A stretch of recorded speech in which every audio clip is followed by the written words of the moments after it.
Joining me now on the show is the Spartan, Christos Giagos, who picked up a round one TKO victory over Ricky Glenn at UFC Vegas 71. Christos, how are you?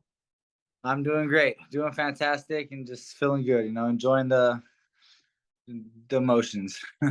Absolutely. Well deserved. And I wanted to just start with asking you, the whole MMA world is really getting into betting a lot now. So you're always seeing like who's the underdog, who's the favorite.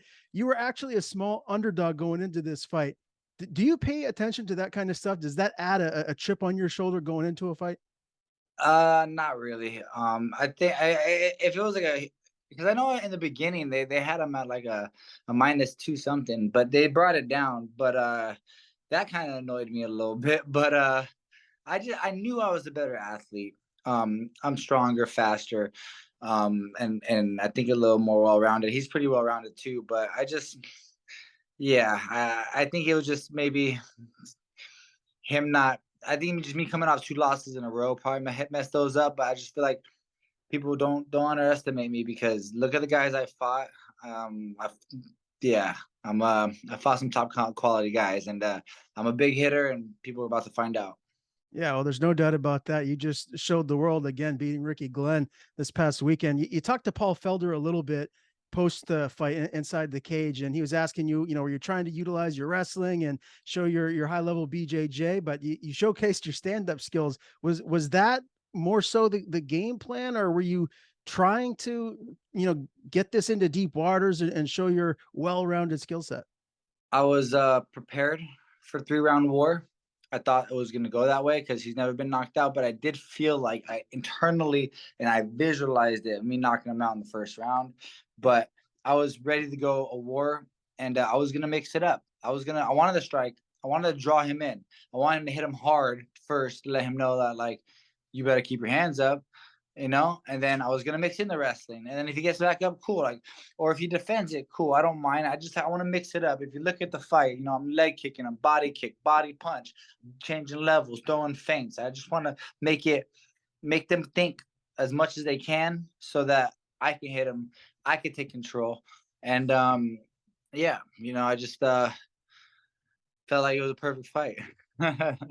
And you talked a little bit about that two fight skid leading up to this one. I think it's safe to say, I mean, anytime you lose two in a row in the UFC, you got to feel a little bit of that pressure going into to really secure the win and maybe make a statement, which is what I know you told James Lynch you were trying to make a statement going into this fight, and statement made. But did you feel that extra pressure? Was that palpable going into the fight? I felt it. It was there 100%. You don't not think about it. At the very least, I was hoping to get the fight of the night. That's what I was going in there at the very minimum going to happen. If he's going to be in my face, if he's going to fight me, it's going to be a fight of night type of fight.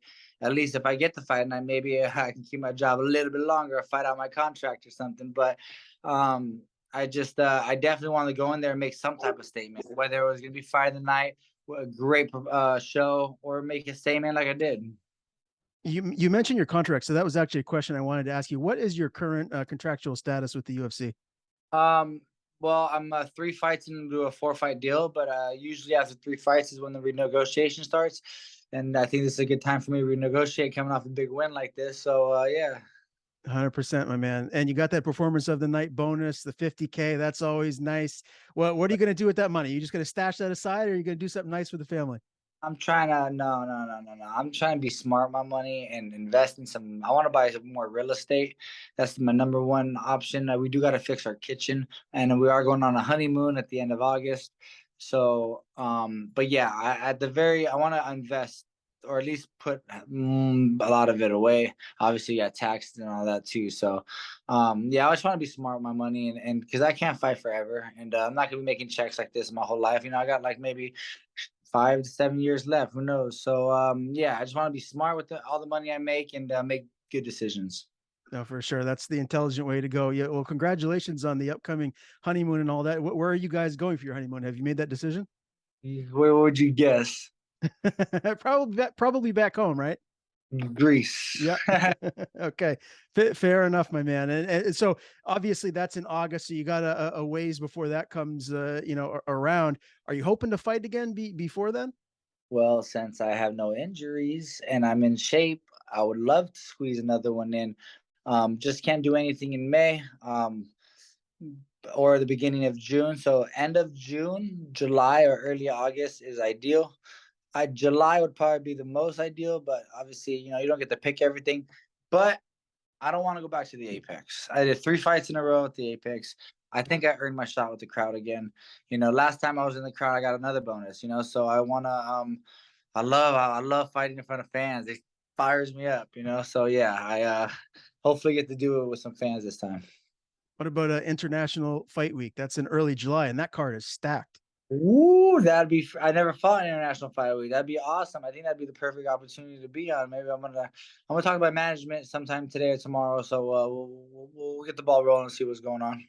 I love it. And I saw in an interview that you did, you talked about how you've grown from those losses to Moises and Sukarian, and you said you fixed what the issues were in those fights, but you didn't really allude to what they were. Is there anything specific that you can talk about that you really dialed in on and improved your skill set?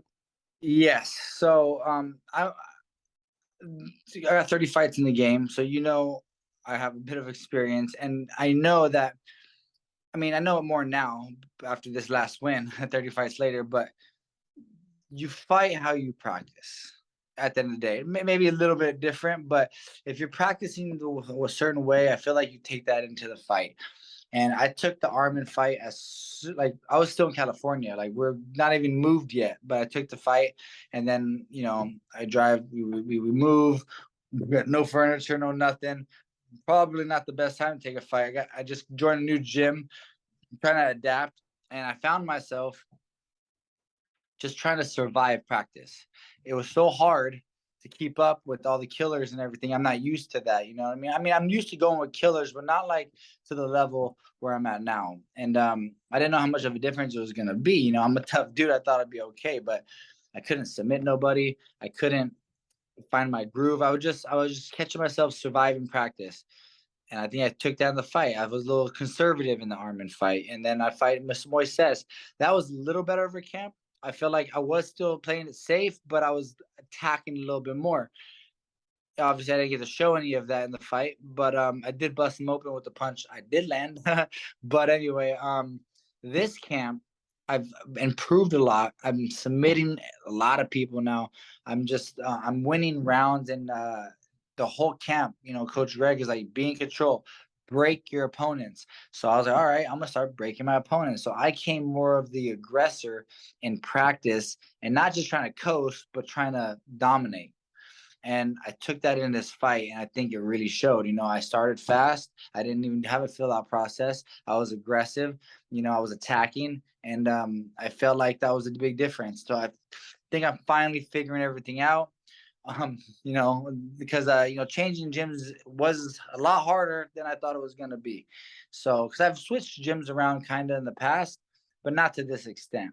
And yeah, if at least I've gone through it, I would advise people to wait and not take a fight right away, adapt, and get settled in, get comfortable. And yeah, so these are just little mistakes that I'm learning, but I'm not trying to take anything away because Armin's a beast. So I'm not saying I would have beat him or anything like that. I'm just saying that I probably would have done a little bit better, but who knows? It's an ugly game and anything can happen. Well, obviously at Killcliff now, one of the absolute best gyms in the world. I saw Sean Soriano was in the corner with you on fight night. That's a former opponent of yours. Who have been like your main training partners, guys that you're really going at it with the most? Um, Everybody, we try to mix it up. But Michael Johnson's a big guy I gotta go with.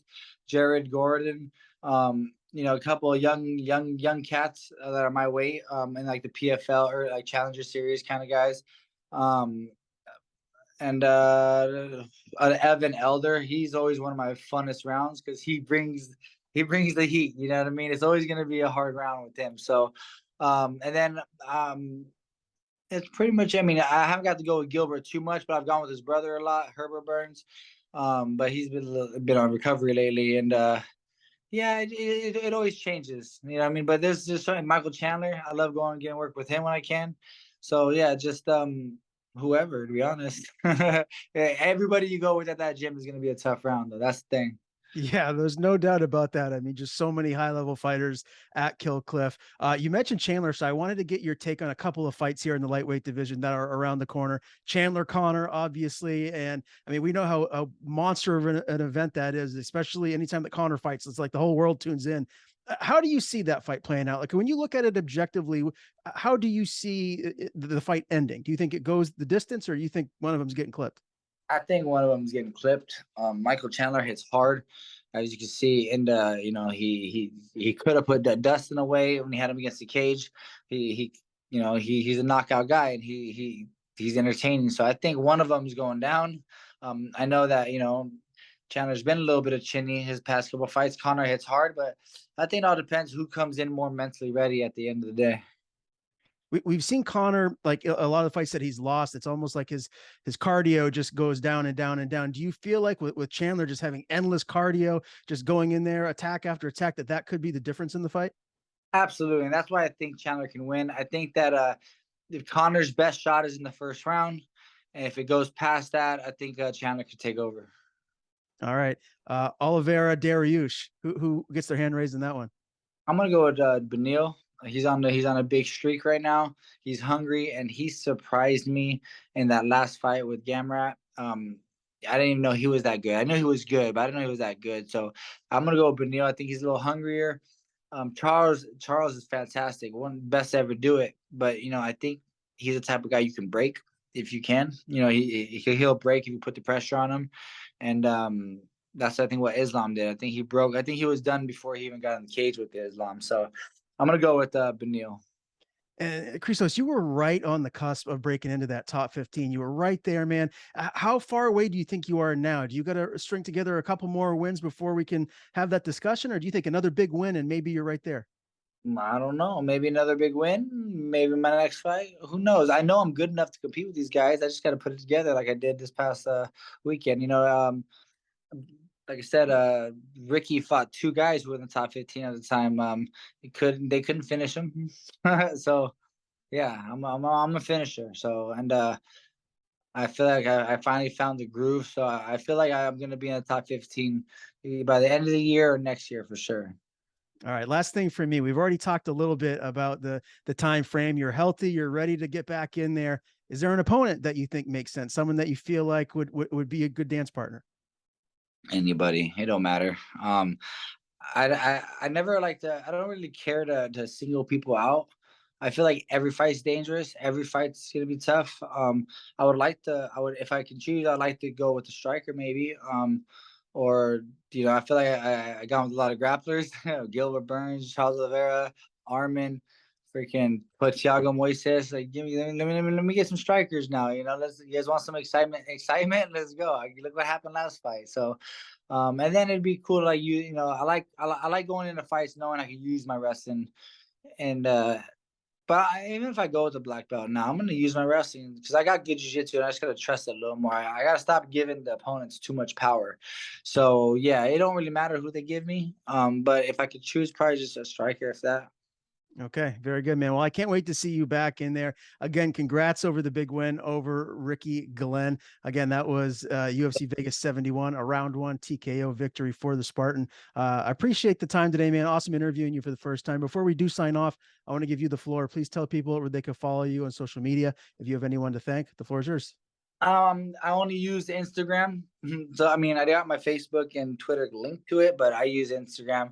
Mostly it's my first initial C, then Giagos underscore UFC. So C Giagos underscore UFC. That's where I'm most active. You catch me doing my everyday life on that. And then I just want to thank my team and coaches at Kill Cliff for opening up their arms to me and letting me get better through them because they've definitely helped me advance to that next level. I truly believe that.